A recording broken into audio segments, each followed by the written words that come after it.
Se ha hablado mucho o muy poco o casi nada sabemos nosotros, los pentecostales, yo estoy hablando nosotros como pentecostales, Sí. de lo que significa la reforma. Todos hablamos de Martín Lutero, de las 95 tesis, ¿cierto? Y que es un poco lo que más se escucha en el medio evangélico, pero no tan solo en el medio evangélico, sino en el medio secular también. Me sorprende que la reforma protestante se hable más en el mundo secular que en el mundo de la iglesia entre nosotros. Estas 95 tesis sin duda dan origen a la reforma protestante que este año se cumplen justamente 500 años. Pero estas 95 tesis, pastor, no fueron una sola ocurrencia de un sacerdote al protestar contra ciertos abusos y errores de la iglesia de la época, sino que hay otras razones que impulsaron a Lutero. ¿Cuáles son esas otras razones, pastor, que originaron la reforma protestante? Bueno, en principio sabemos que las indulgencias, que era la remisión o el pago de los pecados, donde Martín Lutero quedó horrorizado en dos ocasiones, primero el año 1505, cuando Lutero va a Roma como estudiante, y después cuando este verdugo llamado Juan Tetzel viaja a misma Alemania a vender indulgencias como si fuera a vender Super 8 en las micros. Y esto, además de estas tesis, estaba el abuso papal, donde este abuso llegaba a niveles, terroríficos por parte de los papas hacia el pueblo, donde el pueblo tenía que soportar las bestiales actitudes que ejercía en aquel tiempo el papado. Hay un entorno yo siempre digo, un entorno de la leña que se fue creando para que Lutero en el 1517 encendiera esta bomba atómica. Aparte de este abuso papal, la lectura misma de la Biblia, que hoy día nos llama también estos 500 años a abrir la Biblia, a volver a las fuentes de las Escrituras. En aquel tiempo no había una Biblia como hoy tenemos aquí enfrente de nuestra mesa, unas Biblias en castellano o en español. Todas las Biblias eran en latín, aunque sí estaban los manuscritos y textos griegos y textos hebreos, pero no había un texto vernáculo o del idioma natural, tanto de los diferentes países en cuestión, de Europa al menos. Todo era en latín, y Martín Lutero, mientras y conjunto a otros prereformadores, intentan volver a las fuentes, pero hacer esta palabra de Dios hecha viva en la misma gente, en el pueblo, trayéndole este idioma vernáculo. Estaba prohibido para el pueblo, para la gente, para el populacho, como bien se dice, leer la Biblia, incluso citarla a viva voz, porque era como una herejía el poderla mencionar. Por tanto, este entorno, esta leña que fue causando, era el volver a la fuente de las Escrituras. Y no que el Papa dijera lo que él dijera como que fuera la palabra de Dios. Otro punto importante que también vio Lutero o se vio en ese ambiente era la cuestión del purgatorio. Como también por ahí lo mencionó, no sé, tibiamente, la Divina Comedia de Dante Alighieri, donde el purgatorio había algo más que eso. Otro punto también fundamental en este rodaje es la salvación. La salvación es por fe, la salvación es por gracia. Ya no es por las obras que yo haga, porque yo puedo ser un hombre muy bonachón, tener mucho dinero, hacer muchas obras sociales, y eso no me da el paso o el privilegio a que yo sea salvo en el Señor. Qué bien, son aspectos muy importantes que sin duda van marcando una época de una perspectiva religiosa. La reforma protestante del siglo XVI no solo abarcan aspectos religiosos, ¿ya? ¿Qué otros aspectos de la sociedad abarcó la reforma protestante, pastor? Bueno, ahí yo podría enumerar un sinnúmero de de temas que incluso hay el libro y acá justamente los días miércoles otros pastores y pastoras han mencionado. Y quiero recordar del año más antiguo, donde el año 1000 aproximadamente, viene la peste negra, donde esta enfermedad o este virus que surge a través de todo el continente europeo, había miedos. El miedo es a morir en una enfermedad, en una peste. El miedo a las supersticiones, donde en aquel siglo las supersticiones eran pan de cada día. Y algo bien contradictorio que pareciera como muy extraño, pero era también el miedo a morir de hambre. En los aspectos religiosos que ya conocemos mucho también, hay una decadencia moral y espiritual fuertemente en el clero. El clero estaba hablando, predicando, animando, pero dentro de esas mismas basílicas, llamémoslo así, sus mismos templos, entre comillas, ellos estaban viviendo de una manera inmoral y a decir basta, donde también hartos hombres cuestionan que por qué afuera la vida sigue amargada, triste, cuando dentro del monasterio, dentro de los conventos, dentro del palacio del rey y el sacerdote, el cura o el papa, se vive una orgía a todo nivel.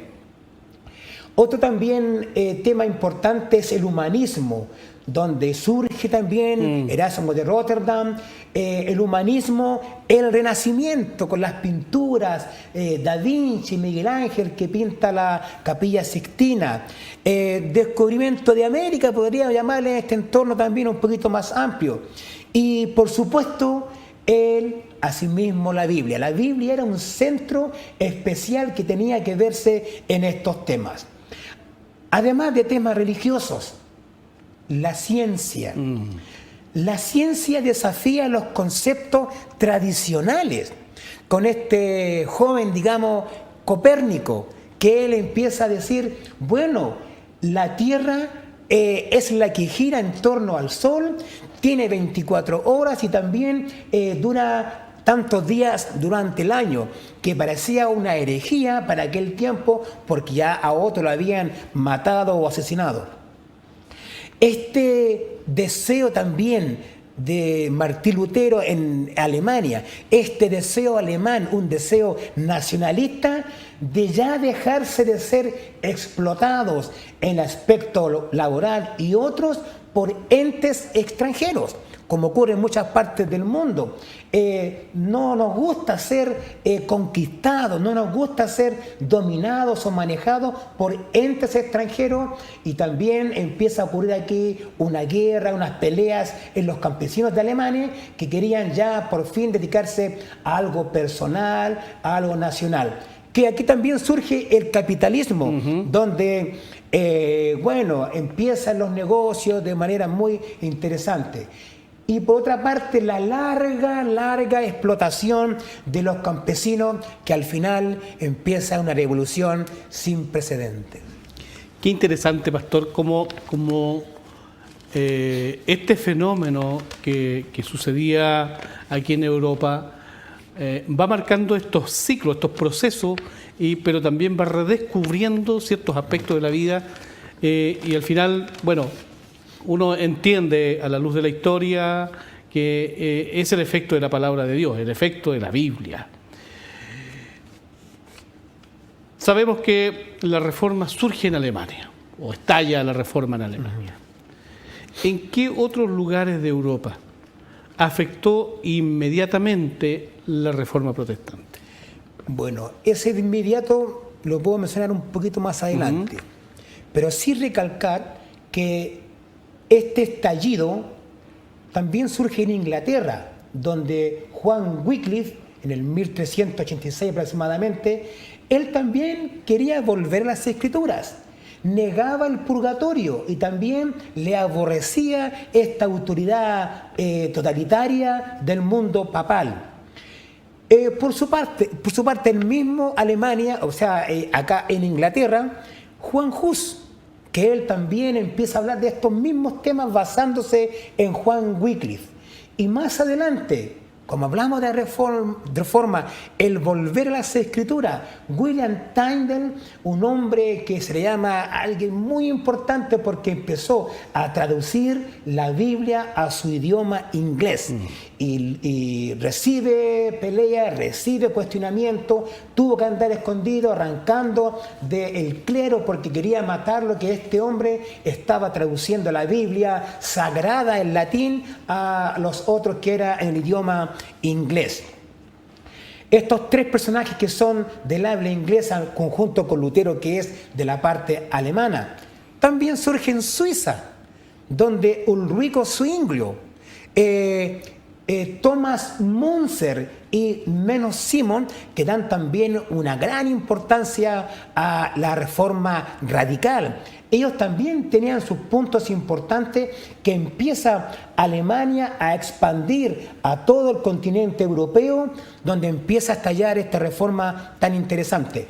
Empieza también por los Países Bajos, Noruega, entre otros, Holanda, con el mismo Erasmo de Rotterdam, que era de Holanda, con un pensamiento humanista. En Italia, este caballero y joven Jerónimo Savonarola, que la hace también importante en Italia, aunque con menos importancia, con menos detalle, pero no relevante, porque también hay puntos muy importantes en Savonarola. Y por supuesto, donde quería llegar ahora, en Francia. En Francia está la persecución más importante, más encarnizada, más sangrienta de los evangélicos nacidos por alguna manera de la reforma o de las predicaciones de Juan Calvino, donde surgen los hugonotes. Estos cristianos valientes, osados, que amaban al Señor, que amaban el Evangelio.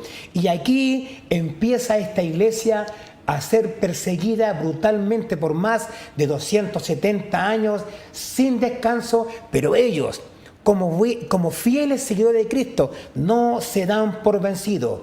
Yo pienso que estos evangélicos hugonotes es el ícono nuestro, que es resistid, como decían los hugonotes, resistid, resistan, porque en esto Dios siempre va a dar ganancia, va a dar temas.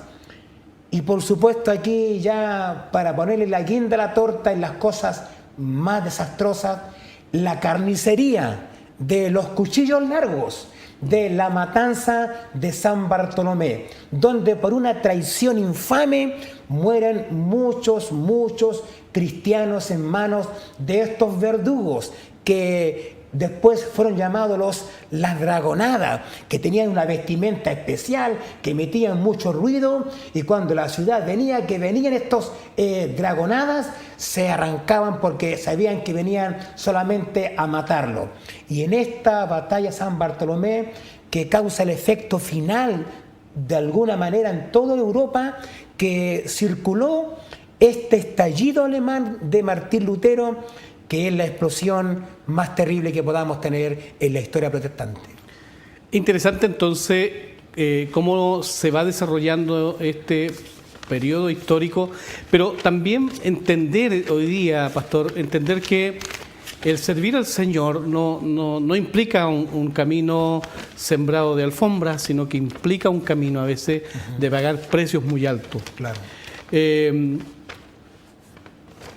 Un poco usted detallaba estos aspectos más negativos de este cambio de la reforma, pero todo movimiento, por supuesto, trae consigo consecuencias. Usted hablaba de aquellas consecuencias negativas, que son las persecuciones, las muertes. Esto de poder difundir la palabra trae consigo entonces cosas adversas, pero también hay factores favorables, ¿cierto? A juicio de la historia, de acuerdo a los conocimientos que hoy día se tienen, ¿cuáles fueron los factores favorables al triunfo de la reforma y su complejo doctrinal? Claro. Bueno, antes de partir, por un lado está el gozo de la victoria que tuvo esta reforma protestante. Y por otra parte, como bien decíamos, una tristeza por el lamentable hecho de que muchos cristianos nuestros, hermanos en la fe, hayan muerto con crueldad. En este punto que menciona, que pregunta, hay principios que son, por supuesto, la base de estos beneficios positivos que nos dan hoy día con alegría, con tranquilidad. Estos principios son la Biblia, donde acá tenemos también una Biblia en Mapudungún, donde esta Biblia es muy interesante, que es un principio de la Biblia. No hay intermediario entre Dios y los hombres, y solo fe, solo Jesucristo. Usted me preguntaba qué factores positivos tenemos. Por supuesto que tenemos una enormidad de factores positivos y favorables. Primero, libertad de conciencia, libertad de examen, libertad de yo también poder interpretar la Biblia a la luz del Santo Espíritu en mi vida. Y esto de la libertad de conciencia, que es la facultad natural que tenemos todos los hombres y mujeres en el pensar libremente. Otro punto favorable que nos dio esta reforma, libertad de expresión. Hoy día tenemos televisión y podemos tener libertad de expresión de decir lo que pensamos abiertamente sin que nadie nos mande a la hoguera. Y por supuesto, el ícono más importante de expresión o de libertad de expresión fue cuando Martín Lutero clavó las tesis en la iglesia de Wittenberg, una expresión de libertad donde él tuvo esta actitud, este ímpetu de clavar con un clavo de 4 estos fragmentos en la puerta. Libertad de expresión. Hoy día, ya que estamos en tiempos de elecciones o de reformas o de movimientos, ¿cómo no recordar la expresión de libertad de los jóvenes estudiantes secundarios, la Revolución Pingüina, donde también tenemos mucho que decir? Expresión de libertad. ¿Qué mejor expresión de libertad cuando Martín Lutero se juntó con Ulrico Zwinglio para conversar, para dialogar? No hubo acuerdo por diferentes razones teológicas, no hubo acuerdo, pero sí hubo una manera de conversar tranquilamente sin que uno al otro lo mandara a la hoguera. Estos beneficios que también tuvimos, el impulso a la democracia. En aquel tiempo solamente estaba el feudal, el poder absoluto, donde ellos mandaban y se hacía. Hoy día, reitero, estamos en tiempo de elecciones donde cada uno puede libremente tomar su voto, ir a votar y elegir a quien lo identifique más o a quien le guste más en su pensamiento social. Las ciencias que son lo más importantes. Partimos por la peste negra en Europa y que hoy día un resfrío, ¿qué hacemos? Me tomo una aspirina, me tomo una dipirona y tengo ya mi salud recuperada.